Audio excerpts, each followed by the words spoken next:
In this video, we would like to show you how to remove and replace your Delta tub and shower cartridge. Because you have a dripping shower head or a dripping tub spout, the first thing we want to do is check our water pressure and make sure that it is not above 80. And if you're not sure how to do this, we're going to leave a link in the description below. If your pressure is above 80, you need to address this issue first. Let's go ahead and lay a towel down over the drain just in case we drop something. It won't go down. Or close your tub drain stopper.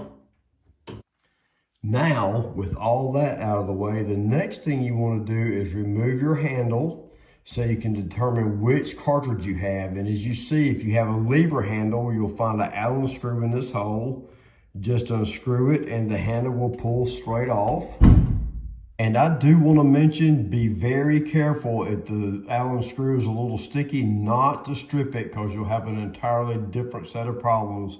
As you can see, it is pretty tiny.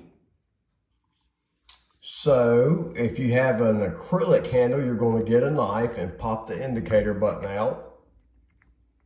And see little notches? That is where you'll start your knife or your pick or your little tiny screwdriver or whatever you have to get this button off. Next, you'll find this Phillips head screw, and we're going to go ahead and get it out of the way. And then the handle will just pull straight out. Now, with the handle out of the way, you can remove this sleeve and figure out which cartridge you have. So, if you see your cartridge has the white cap, you'll need part number RP19804. And if it has the gray cap like this, it will be RP46074. Now that you have the appropriate cartridge, the first thing you want to do is shut the water off to your home. Okay, let's just go ahead and get the cartridge in the open position to take the pressure off of everything. And also, if you do this, you can make sure that your water is positively off before you pull that cartridge out. We want this nut to be hand tight where we can get it off with our hands, and this one is not. So we're going to very gently try to twist this off with some channel locks. What we don't want to do is squeeze so hard that we make the valve body out of round, because if we do that, we're not going to get a new cartridge back in it. And this is not going to turn. So before you witness how I actually get this off, I do want to go over this alternative with you. You can take a 2-inch Fernco and it slips right over the ring like that.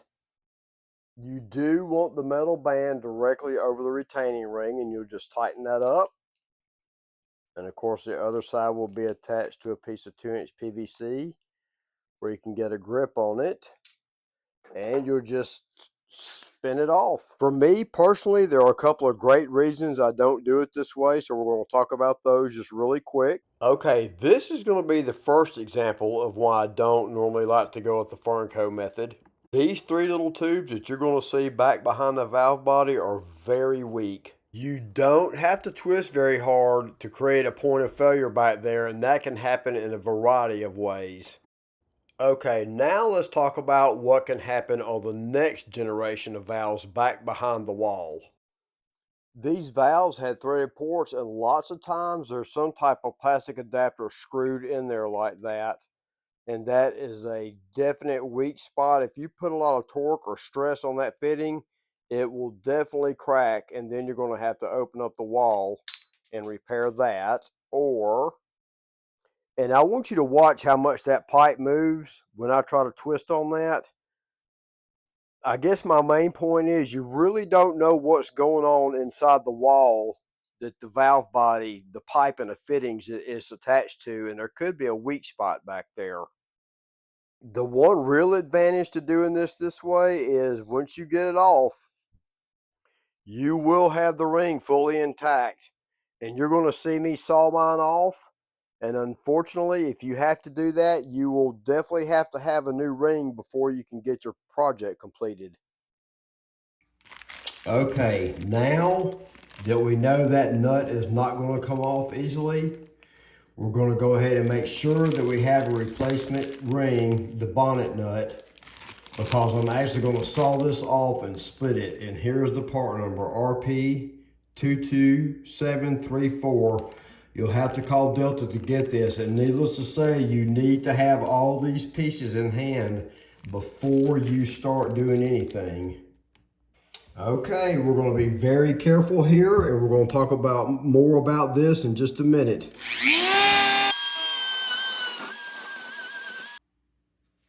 So before we get too involved with that Dremel, we're going to go ahead and remove these screws in this trim plate so we don't have a little accident and scar that plate.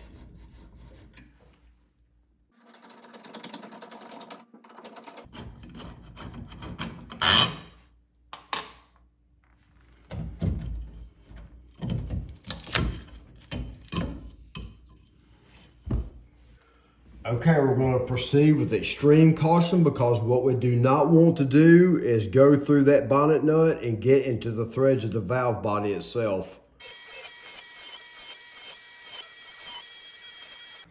Okay, I'm going to try and get really close up right here. And you can see where the ring is cut through, and you can barely see the threads on the valve body. That's where I like to stop. And hopefully we're going to split that open with a screwdriver. Okay, let's see if we can get this cracked open. Yep.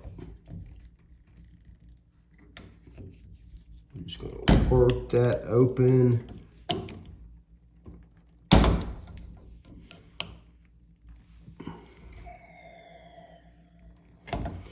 And then it should just come right out.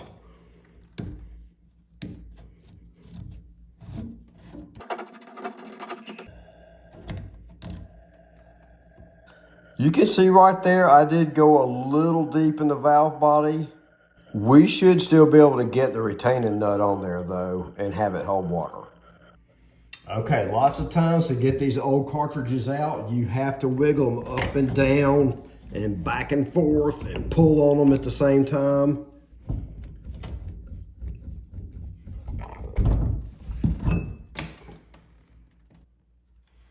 Okay, let's take a look in this valve body. The next thing we're going to do, needless to say, is clean out as much of that as we can, but be very gentle not to scar the walls of the valve body itself.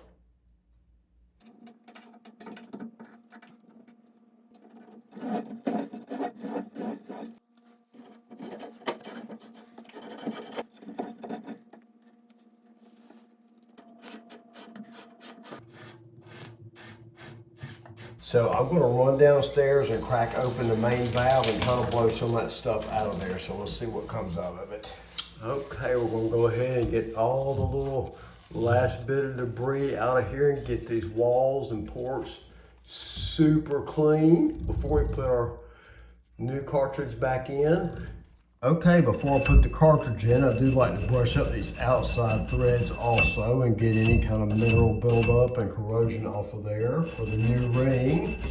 Okay, I do want to show you a couple things about the cartridge itself, and the first is the handle limit stop, and that is this, and it's like a separate temperature control. So you see on there it says hotter and colder. So if you want it as hot as it will get, you'll just pull this out. Like, I don't know if you can see that, but you'll pull it out like this, and then it spins, and just you line up the notches on the little mark right there, and that's about as hot as it gets. So the next thing is that letter H on the side. Of course, we'll go on the left-hand side, and you see the little triangle right there. It will go in that notch right there. So we're going to go ahead and push this cartridge in. It just pushes straight in. And like I said, you want to make sure that those triangles line up in the grooves and seat it all the way like that. And then we are going to spin our new retainer ring on. So the new retainer ring doesn't have to be put on with channel locks, just really good and hand tight. And that is it. You do not want to put channel locks on there.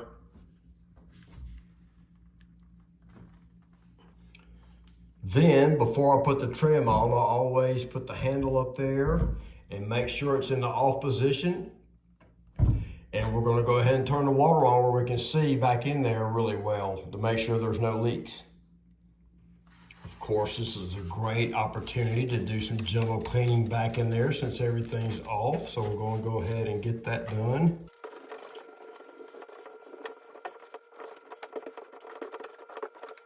Okay, everything's looking good, so we're going to go ahead and put our trim plate back on.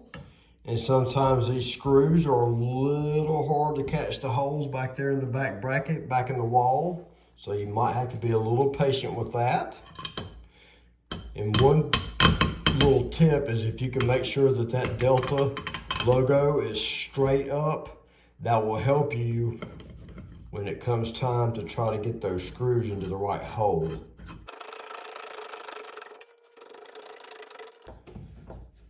Get these nice and snug.